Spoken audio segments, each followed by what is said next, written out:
In today's tech video, I'm going to show you guys how you can change the language on your Insta360 Ace Pro.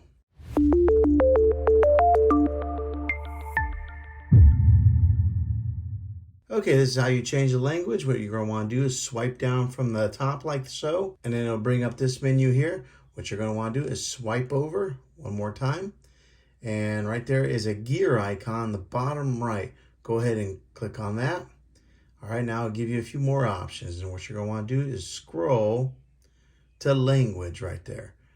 By default, it's on English, but if you want to change the language to your desired language, you'll just scroll through here, select the one that you want, and then click on it, and that'll change the language on your device. So that's how you change the language on the Insta360 Ace Pro.